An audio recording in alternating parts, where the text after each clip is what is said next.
Hey there! Every month, Annie has a call with our Path 365 members and answers their questions. She tackles a wide range of topics from what to do with big emotions, what kinds of tips and advice she has for addressing difficult situations, how to deal with cravings, and so much more. Listen in as she does some real-life coaching for our Path members.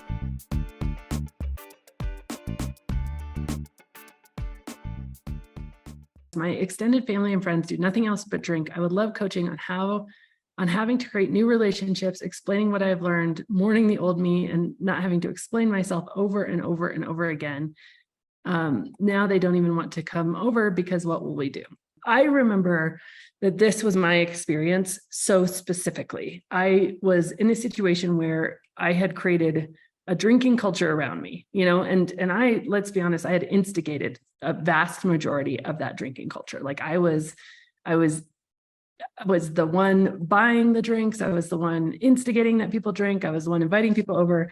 And I had a situation where a friend of mine who I had known since kindergarten told me that she kind of felt like she didn't really know about visiting us anymore because she didn't know what we would do if we weren't drinking. And she was afraid of that. And I was like, well, first of all, you can drink. But second of all, like, we've been friends since kindergarten. We've had so much fun in our lives without alcohol.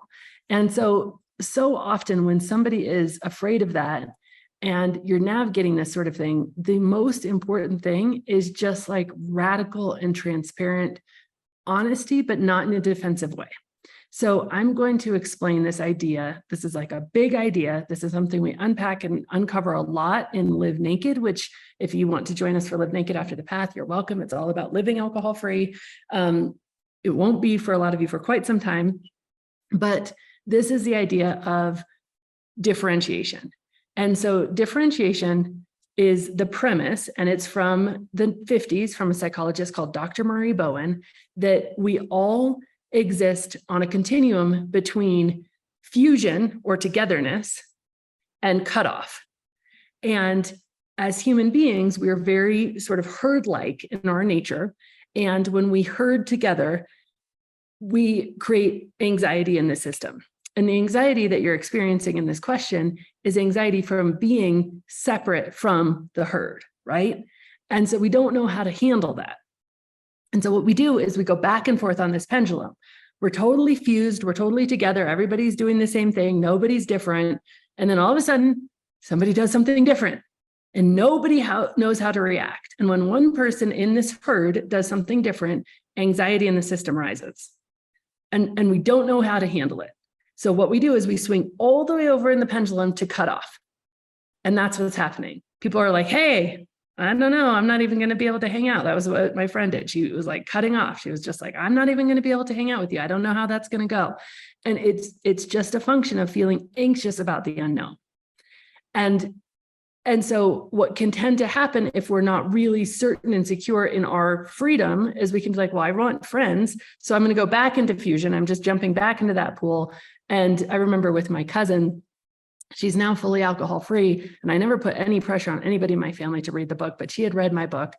And she's like, Annie, I have been alcohol free for a year, except at work meetings with my boss because she owns a vineyard and the pressure there to drink and not, she feels offended if I don't. But so she was like, okay, I'm going to be fused in this situation. I'm going to do what you do, think what you think. But then instead of choosing to be cut off and not go to those meetings because she didn't feel like she had a choice because it was work. And so she lived in that kind of like internal struggle for a long time. And whenever anxiety in the system rises, that's our natural thing, is to go all the way to like being exactly like the other person. I need to make myself like them, or I need to make them more comfortable, or all the way to cut off.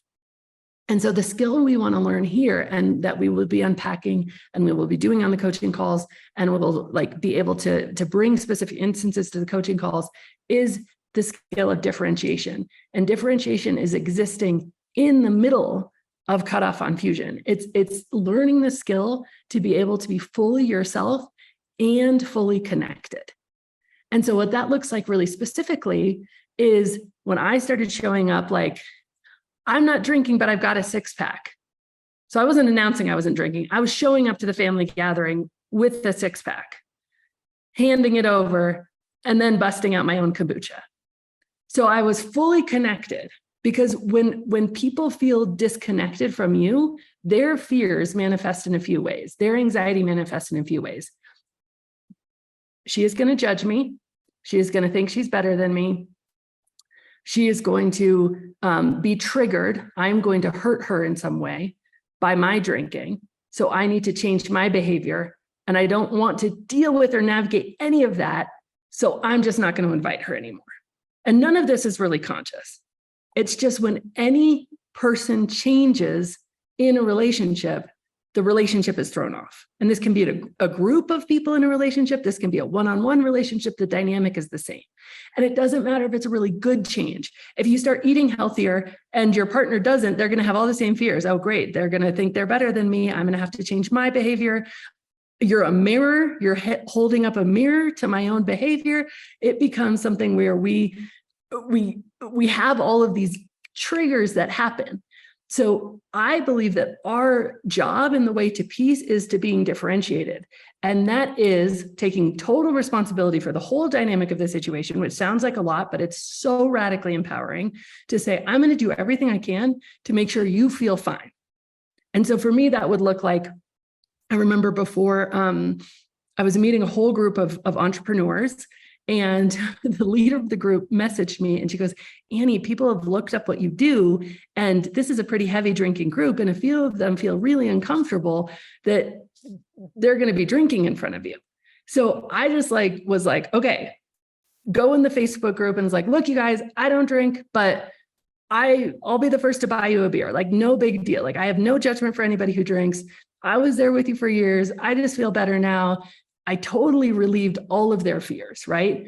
Like, no judgment on you. I'm not trying to hold up a mirror.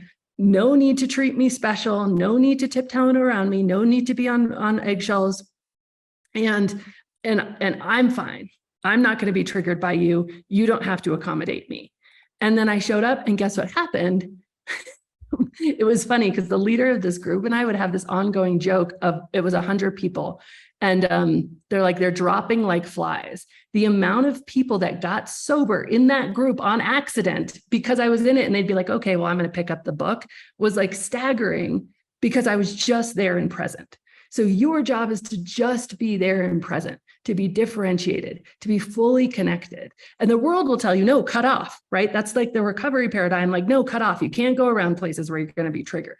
But we're saying, like, no, we're going to, if we're triggered, that's great. That is a data point. That is interesting. We get to go into that trigger. We get to listen to that trigger. We get to understand that trigger. We get to overcome that trigger. We get to be powerful over our triggers. And so, yeah. And I would say, do it to your comfort zone, to your level of where you are and where you're comfortable. But you don't want to cut yourself off from your life. You don't want to cut yourself off from your friends. So that's the goal. That's where we're trying to get to. And that looks like being able to show up in a situation where you are not apologetic, not, they expect to feel sorry for you. And so when they can't, they don't know what to do about that either, right? And so when you're not apologetic, but you're not, you're not cutting off. And I think that's what's so, so, so important.